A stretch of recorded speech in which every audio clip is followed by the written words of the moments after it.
The recent diplomatic issues between Nigerian government and the United Arab Emirates had seen the deportation of over 400 Nigerians who arrived Abuja airport some days ago. And there is a voice note that is causing confusion, as some of these Nigerians are saying that it was the government that facilitated their deportation. You listened to that voice note and tell me what you think. Now, these accusations by these guys, we need to confirm it to know how truthful it is, because now in this country, we don't really know who is going to tell us the truth or who we believe. At this point in time, we are all confused whether it is the Nigerian government that facilitated, according to the allegation, that told the United Arab Emirates authorities to deport these Nigerians. Some of them, which are legal migrants, they'll just move anywhere, and when they see that you're a black person, they identify you as a Nigerian, they pick you up and send you back to your country. You may not have the opportunity. You may not have the opportunity to pick your belongings or anything, any of your documents, anything. They may just pick you up like that, put you inside the prison. Somebody said he spent 58 days inside prison before he was released. And the army had to chase them out of the airport because they were just roaming about. As I come up for your house that very day, now that night, now they carry me. You know, I tell you, say, if you know hear from me, may you know, say, I don't go. Yes. The guy who I tell you, say, they find best place where I tell you, that boy, not informant. Now the point where Nigerians dey, we say they find best place. Now he call me, say, man, I come down, come take money. Say, for the best place where he won't come rent for my place. As I come down that night, the two I see now, CID, just surround me. With me and one of my friends will come visit me. And that guy, they work for Abu Dhabi, for ADNOC, oil company for Abu Dhabi. All of us, two of us, they carry. We just they pick everybody. Okay? This one not be say you get what somebody must do. This one is Vivian they sell food. This one they do. Okay? Event people when they pack plenty. We're almost 700. Tinubu say they bring back Nigeria. People that's Allah inside cell where they carry us go. Don't be Dubai. You. People when they deport were almost 700. Out of that 700, they tell you 600 get visa, valid visa. Forget about partnership. I pocket 2 years with this thing. Anybody when they carry, if they unless they know jam you, or they never know say blacks they live there or anything. Mostly Nigeria don't say blacks so. Because if they go where Uganda and Kenya they blacks they go select Nigeria out. Many houses where the boss will say they like that. Where they ask you say be Nigeria or they ask you ID, take everything valid. Oh yeah, movement.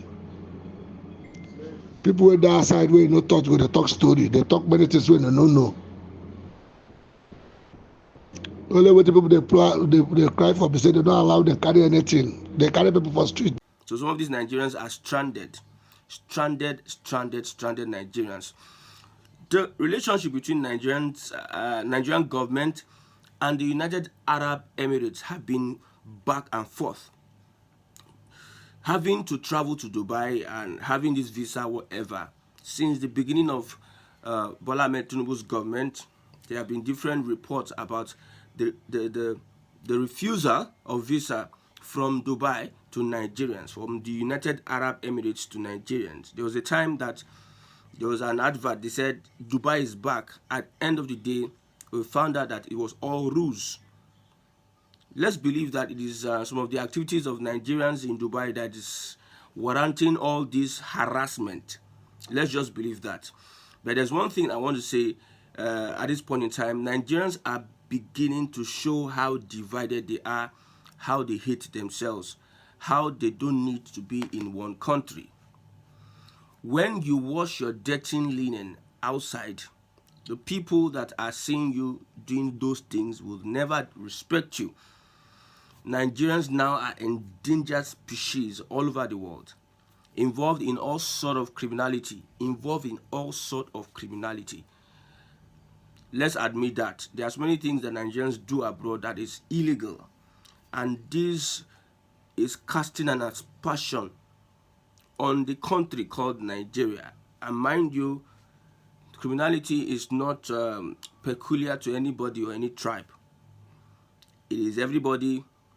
The failure of the government has made people so desperate to go out of the country to find ways to survive. I will blame the failure of the government first before I start blaming those guys that are going to these countries so desperate. And when you see a desperate person, he can want to do anything even though it is illegal for him to survive. The first place, he has to run away from his country, because his country is a place that he cannot cope. Going to another country, the fastest way he feels that he can make whatever he can make is to get into an illegal activity. Nigerians would want to do a decent job if there is a conducive environment for them to survive. But you see, we are in a country whereby there's no conducive environment at all for you to survive. You are being forced to accept the reality of hardship, hunger, and poverty, which many people would not want to. Everybody is wanting to jackpot because of how the government treats its citizens. Now, on the United Arab Emirates issue, I think it is becoming a tribal issue. It is becoming a tribal issue. The other time, it happened to Chidinma. Chidinma had to be disqualified from South African beauty queen contest because some guys from the southwest went into the DMs of South African people, started demarketing a certain tribe, which is the Igbo. Over the years, I've repeated it over and over again. Over the years, there is this campaign against the Igbo tribe that they are this, they are this, they are that. On social media, all have you, they are this and everything. The campaign went for a very long time, and this is the result of the campaign. At the end of the day, it is every tribe that is involved in criminality. I believe you be. Let's not be partisan here. I will always reflect to a man, called Harry. Harry started doing a series of expository posts, exposing some of the criminalities that has been done in the southwest. Then some people got to realize that there is a particular thing that is associated with ritual and skull, whatever. That's my business. I don't want to get involved in those kind of bigotry statements. I'm just trying to tell you and make you understand that criminality is not peculiar to a certain tribe. That is why we don't need to cast ourselves. We are human beings first. Human being is prone to getting involved in one or other things. The government we have in power are the highest criminals. So nobody is coming to call himself a saint here. But selling ourselves, calling ourselves name, look, when some few people do a certain thing, you generalize, make it look general as if it's everyone in that tribe does the same thing. When there are people that are hardworking, that are doing something pure, irrespective of the frustration, the economic frustration from the government. Some little people abroad will do one or two things. You now have to generalize it. Everybody in this construct does the same thing. Now, it is Nigerians that are going to start deporting. Probably, I'm just assuming because we have not done thorough investigations to know the reasons why this guy being deported. Some of them say that for no reason, they just pick them up from the store, from the mall, from their workplace. Some they visit their house from the club. They just pick them and return them back to Nigeria. We are looking at this as if it's just ordinary. There's a need, is a big concern. See, when we talk about revolution, when we talk about a government that is less concerned about its people, it is going to be that government will be the ones that will be the architects of its own downfall by some of the actions they will take. An authoritarian, a tyrannical government will do mistakes, and this mistake will result to affecting it. If you deport all, if we have over 500 jobless people deported from United Arab Emirates into Nigeria, where the people currently are looking for jobs, not gainfully employed, what are you calling for? More criminality. You are going to add to the fuel. And mind you, this practice is going to continue. It is going to continue because we have given ourselves a bad name internationally. We have given ourselves a name that might not be erased in the next 100 years. And it's all started by some people identifying a crime and ballooning it, spreading it. This is the social media era. And this crime you are spreading, your brothers are involved in it. Other people are involved in it. Everybody has his own share of the cake. At the end of the day, it's going to affect the country called Nigeria.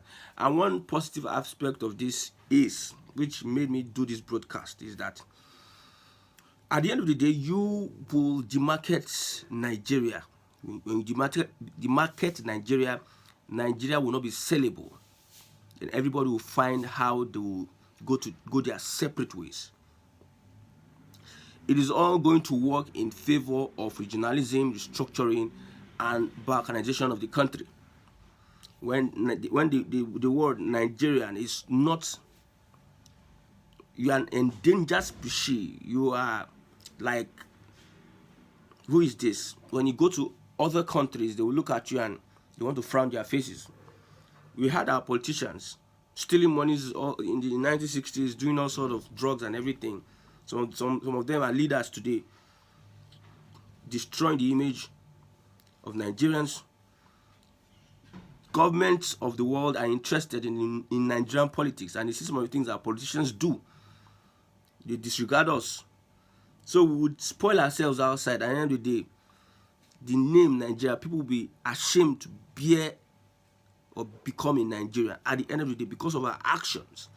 Both politicians and Nigerians alike. Because of our actions, people will now won't want to identify as, even now, nobody wants to. Most people don't want to identify as Nigerians.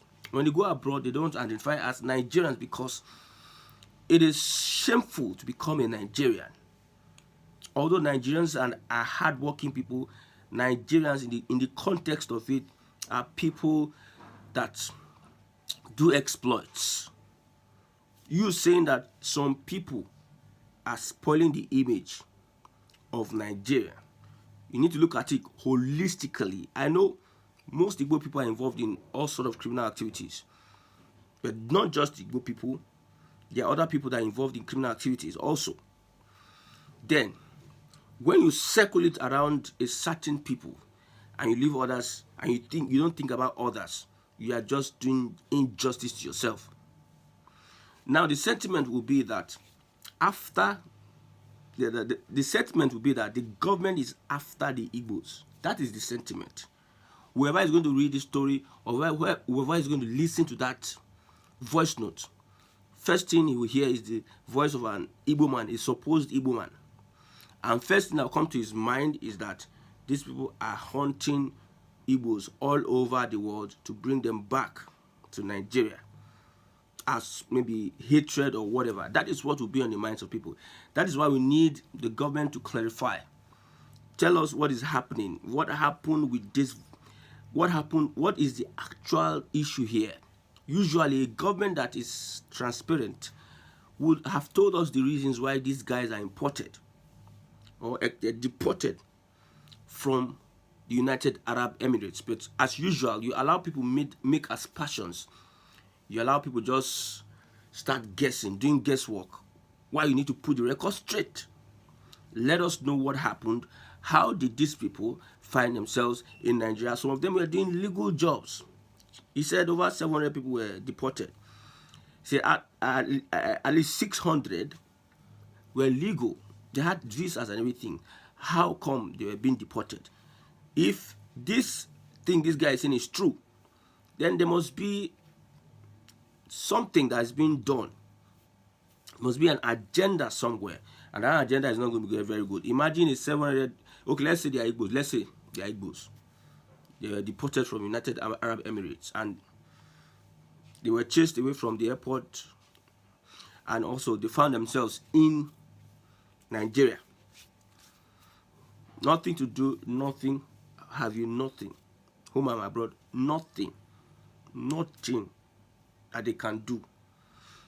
Jobless, idle. What next do you think they're going to do? If some of these non-state actors now see these guys, they will take advantage of them, and they might join one or two bad gangs, and it will become a problem to Nigeria as a country. It will become a problem to Nigeria as a country. Let's continue what we are doing. Let's continue deceiving ourselves. We think one Nigeria is something that you can take to the bank. You cannot take it to the bank. You cannot take it to the bank. Like I said before, those that are saying that they are one Nigeria, they are just deceiving themselves. The Yorubas, the Fulanis, the Hausas, these people don't believe one Nigeria. One Nigeria is not by mouth. It is by your action. Your action. The Igbos are the ones that believe in one Nigeria. That's why you see them everywhere. And some of these guys, these politicians, believe that they cannot get Biafra because they are everywhere.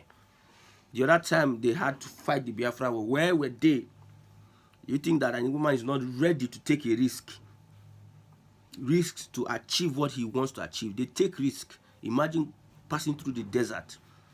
Passing through the desert, life and death, to get into another country. Going through the sea to get into another country.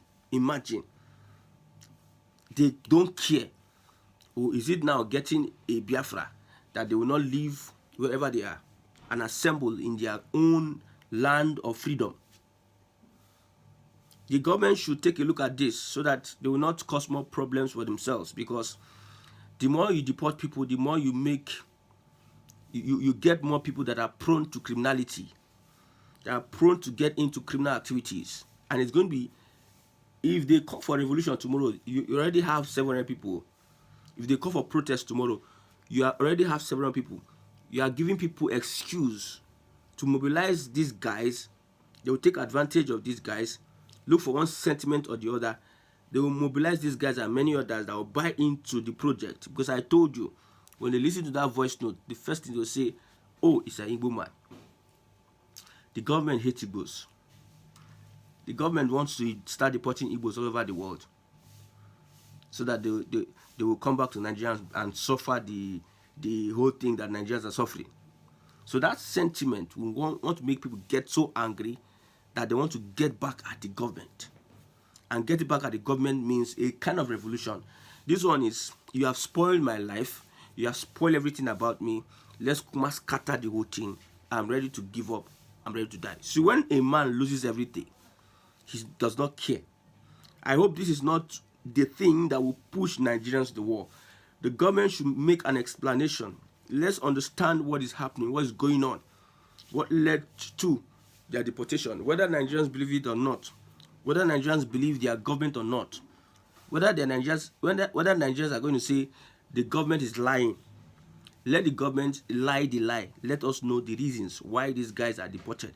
But when you keep silent and don't say anything, and we don't have access to what you have said, because most times the government might explain what they have done, but it is not explaining it in bold terms that people will come to understand. For instance, when they want to do election, they will explain for you. They will come house to house and explain. They will send canvassers to explain. That's the government we have. There are some of these vital things that they need to address. They will not address it. They will not address it as they're supposed to address it. So we're asking on the government to find a way. Mrs. Abike Dabiri, find a way. Don't leave us in the dark. Let's understand why over 700 people are being deported from the United Arab Emirates. Now, there's this sentiment that Nigeria wants to repair its relationship with United Arab Emirates. Probably, it is an allegation alleged to have say we will sacrifice some Nigerians to make this happen. Somebody also said that they may be doing this because of October 1st.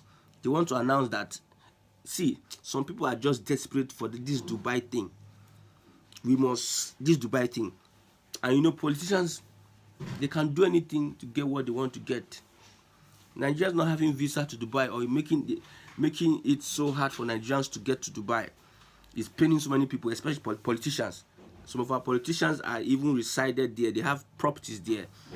They find it difficult to send some of their people there because of the relationship, because of the things that Nigerians have done. Nigerians, I use the word Nigerians have done, because you don't have to sell yourself. So if you want to sell yourself, that is your own problem. Nigerians have been giving Nigeria a bad name, from the politicians to the last person in Nigeria, because some people have mismanaged our commonwealth. They mismanaged the commonwealth. You can see it in a politician getting into power. He just having 1 million naira in his account. A politician just got into power. Okay, a council or a chairman got into power, having 1 million naira in his account. Within 6 months, he has relocated from the community, from his people. He will go to a highbrow area. When you look at his salary, over maybe 500,000, 500,000 feeding his family and everything, will not be able to get him that house. But how did he get? So these guys, when they get to the power, they'll say no money, but their accounts are swelling. They are getting fat. They are buying properties here and there, stealing Nigerian money, and leaving Nigerians with no option than to get into criminality. So I blame the politicians first. They are the reasons why we are having all these problems. When they stop mismanaging the funds belonging to all Nigerians, when they stop mismanaging the funds, we will find people that employment will be created, conducive environment will be created, the purchasing power of an average Nigerian will increase, everybody will feel fine. But since you are making life difficult, why would people not want to jackpot? And when they jackpot, desperation will make them do all sorts of things. But one good news now, I said it before, I will repeat it again, is that so far, Biafra, so far Nigerians are unwilling to identify with the word Nigeria. If all this persists, Nigerians will be unwilling to identify with the word Nigeria, and they will look for another identity. Identities are there. Many identities are there. I repeat, many identities are there. We have Biafra, Oduduwa, Arewa, Ijo Nation, whatever you want to call yourself. This will lead to it one day, if the Nigerian government does not wade into this and explain to Nigerians how come these people were deported from the United Arab Emirates.